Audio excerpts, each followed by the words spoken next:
What's up, my fellow creepers and things that go bump in the night? Welcome back to another episode of Creature of the Night. I'm your host, Toxin, your friendly neighborhood sinner. You should know what to do. Slash that subscribe button and ding that little bell to let you know every time I upload so you can keep up to date with me, guys. Now, this weekend I had the distinct pleasure of checking out the latest Osgood Perkins, The Keeper.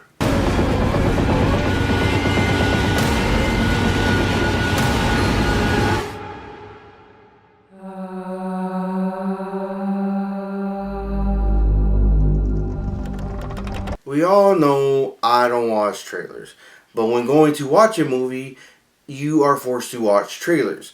You can't just get up and walk out and wait for it to be over. You can't just look to the side or just talk over it, whatever. You sit there, you drink your drink, eat your popcorn, eat your candy, and you watch the trailers. Now, watching this, I was really excited. It was really suspenseful. It seemed like there was going to be a lot of on-edge moments, a lot of second guessing yourself, looking over your shoulder, and kind of those moments where it lingers and puts you in that moment so it makes you feel what the character is feeling. And this is one thing I do enjoy about Osgood Perkins.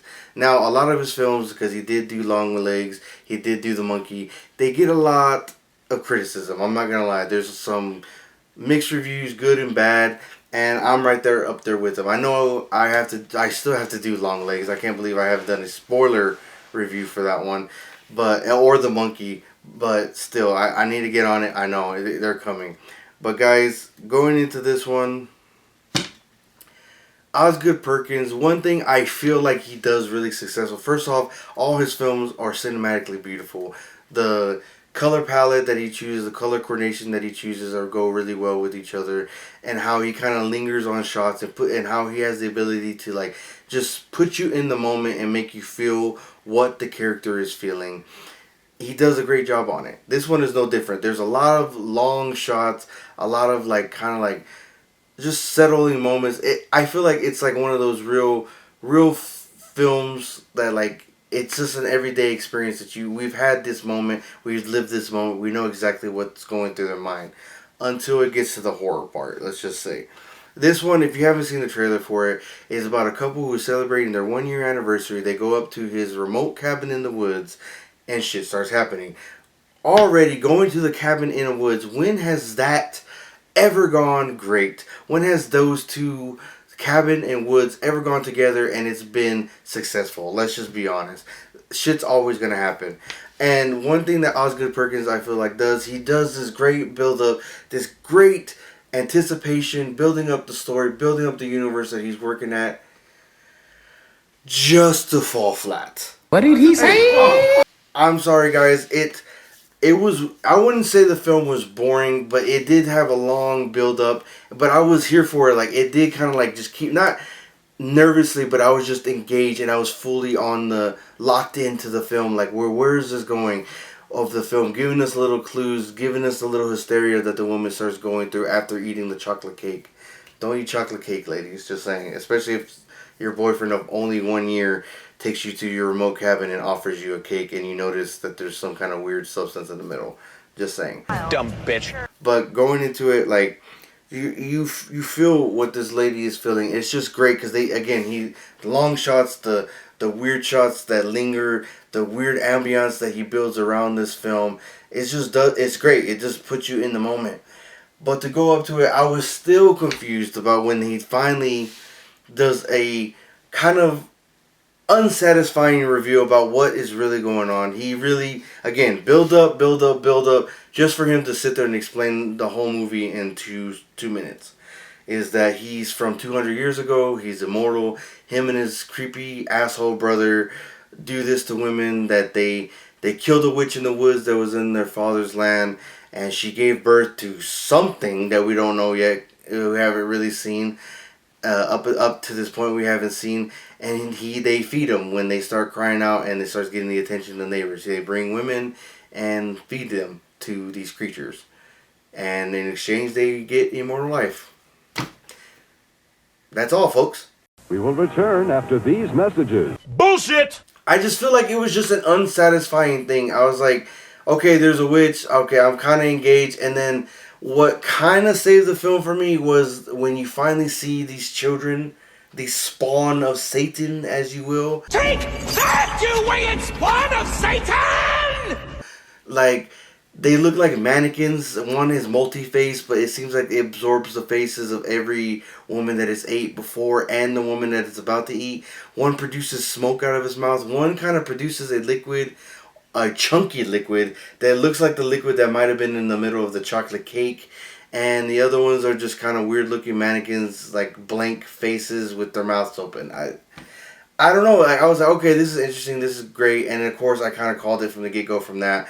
From that moment, I called it. I was like, okay, I bet because it looks almost, the woman almost looks exactly like the mother, they're going to keep her and they're going to turn on the guy. Sure enough, they asked the mother, that new mother, to stay with them. She becomes a witch, and the guy uses his youth and quickly ages to like 200 years and has his head dunked in honey? Tree sap, the liquid from one of the kids' mouth. I don't know what it is. But the mother's head that they kept, that has a bullet hole from the main character when he was a child over 200 years ago again, is submerged in it, and it looks like it's preserved in it. I don't know the significance of that. And the mannequin that they, like the body that they built, it looks like maybe it could have been parts of the other women that they've killed, or just parts of nature, and they try to rebuild the mother and replace them up. I don't know. I was like, I'm really lost for words. We kind of drove home in silence after watching this film. I don't know what to make out of it. I don't know if I liked it really. It was a great build-up. It really did do that. It kept you fully engaged in the film. You didn't want to turn away. You were locked in. It put you suspense. It made you gut-wrenching in certain situations where you're like, dude, I know this feeling. I know what's going on. Like, oh, I've been in this certain situation. Again, because they're having problems being in a relationship and all that, being isolated. We've all been there at some point. This is what I'm talking about. Not necessarily the spawn of Satan kids. I'm just saying. But we've been in these moments, and we were feeling what the character's feeling. I need to talk to Guillermo del Toro because of his quote saying, kind of praising the movie. Maybe he saw something that I didn't. I think it's elevated horror, and I heard I forgot who said it, but a great quote that elevated horror is just a shitty movie that's not scary. I'm not saying that all elevated horror movies are not good or great in their own way. It's just, I was like, I don't know, I'd take a good creature feature any day. The old school 80s, 90s slashers, they did it for me. Maybe that's just me being a millennial. But I was like, I've liked a lot of horror movies that have come out to date. And a lot of them do fall under the elevated horror genre. So, like, not necessarily those films that jump out as scary, but it just gets you thinking and makes you feel creeped out. Creepy crawlies under your skin, you know what I'm saying? But I don't know, I just didn't really care for this film. Keeper, I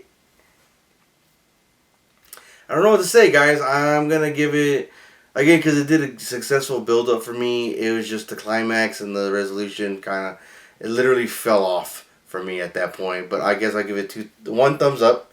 I'm going to give it a 5 out of 10, I guess. Yeah, guys, I really don't know. I'm kind of lost for words. Just make sure, let me know if you checked out the film, what you thought about it. Let me know what you thought about this review. Let me know what you thought about, what you want to see next. And yeah, guys, again, this is my spoiler review. If you want to check out my spoiler-free review, make sure you hop on down to the description below and give me a follow on my TikTok. Or you're just not a TikTok guy, the same review, spoiler-free review, will be up in my shorts. So make sure you subscribe again to me on here and check that out, guys. Yeah, guys, till next time, if you're not sinning, you're not having fun. Beware the moon, guys.